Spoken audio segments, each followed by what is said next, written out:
Cum putem calcula data la care putem semăna roșii, ardei sau vinete pentru răsaduri? Indiferent că vom transplanta răsadurile noastre în câmp deschis sau în sere sau solarii neîncălzite. În primul rând trebuie să știm data transplantării.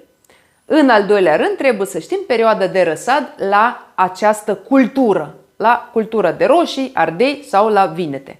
Așadar, când se transplantează roșiile în grădină sau în sere solare neîncălzite? Atunci când temperatura solului este de la plus 12 grade în sus, când a dispărut pericolul de îngheț și afară de asemenea sunt de la plus 12 plus 13 grade în sus, atât în timpul zilei cât și în timpul nopții. Iată, aceasta este regulă. Eu locuiesc în partea de vest a României.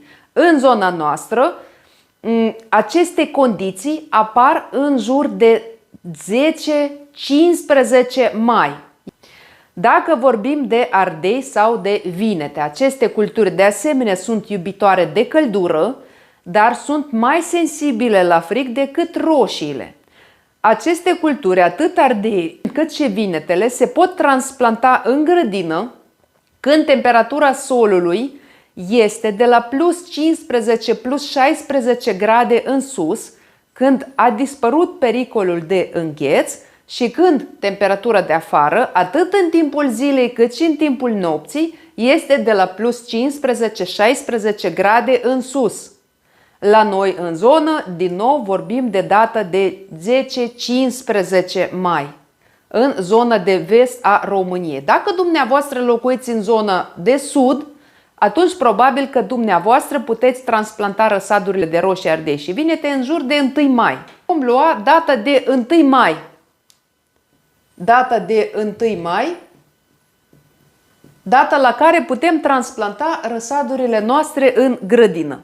Și așa vom calcula roșii. Dacă vorbim de roșii, perioada de răsad la roșii este 45-60 de zile. Asta înseamnă că noi putem semăna roșiile noastre 1 mai minus 60 de zile 1 martie. Ne dă data de 1 martie. Roșiile germinează destul de repede. Perioada de răsad se calculează din data în care planta a răsărit și până în data în care planta trebuie deja plantată în grădină sau în sere sau solarii. Și iată, așa se calculează pentru roșii. Dacă dumneavoastră transplantați răsadurile de roșii în data de 1 mai, atunci semănați-le în jur de 1 martie. Să luăm încă câteva zile pentru germinare și hai să spunem că puteți semăna în 25 februarie.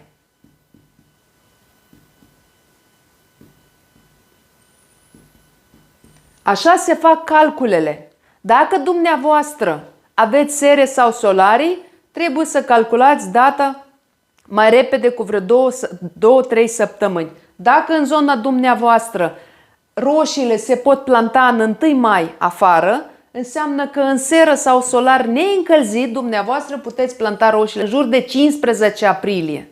Așa se calculează. Și aici, în loc de 1 mai, scrieți 15 aprilie și faceți calculele dumneavoastră luând în calcul data de 15 aprilie și apoi scădeți 60 de zile și vedeți în ce dată puteți semăna roșiile. Dacă vorbim de ardei sau de vinete, perioada lor de răsad este mai lungă decât la roșii. Dacă vorbim de, scriem aici, ardei și vinete, perioada lor de răsad este între 60 și 80 de zile în funcție de soi. Cu cât soiul este mai timpuriu, cu atât perioada de răsad este mai scurtă și cu cât soiul este mai târziu, cu atât perioada lor de răsad este mai lungă. Așadar, dacă ardeii sau vinetele vor fi transplantați în grădină în data de 1 mai, scădem din 1 mai, scriem aici 1 mai, minus 80 de zile.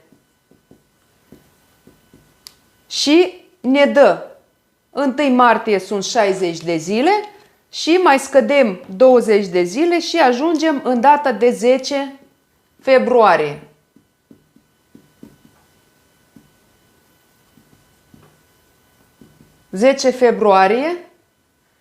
Dar vinetele și ardei germinează destul de greu.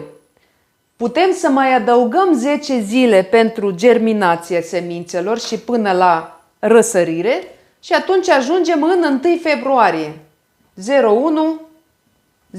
01-02. Dacă dumneavoastră plantați ardei sau vinetele în data de 1 mai și aveți soiuri târzii, atunci puteți să semănați semințele dumneavoastră în data de 1 februarie, plus minus. Ca să grăbiți germinația semințelor, puteți prima dată să puneți semințele dumneavoastră pe un șervețel umed, le puneți aceste semințe într-o pungă și țineți la căldură până când semințele vor germina. Există și alte metode de a stimula germinația semințelor. Am un video dedicat acestui subiect, vă las linkul în descriere, puteți să vedeți mai târziu. Dar, dragi prieteni, acesta a fost materialul de azi. Vă mulțumesc că și astăzi ați fost alături de mine. Ca de obicei, vă aștept în comentarii cu întrebări și sugestii. Între timp puteți să vă abonați la canalul meu, apăsați pe clopoțel și alegeți toate notificările ca să fiți notificați de fiecare dată când apare un episod nou. Și nu uitați să apăsați pe like dacă acest video v-a fost util și interesant. Eu vă mulțumesc și vă doresc sănătate, spor în toate și recolte bogate. Ne vedem data viitoare. La revedere!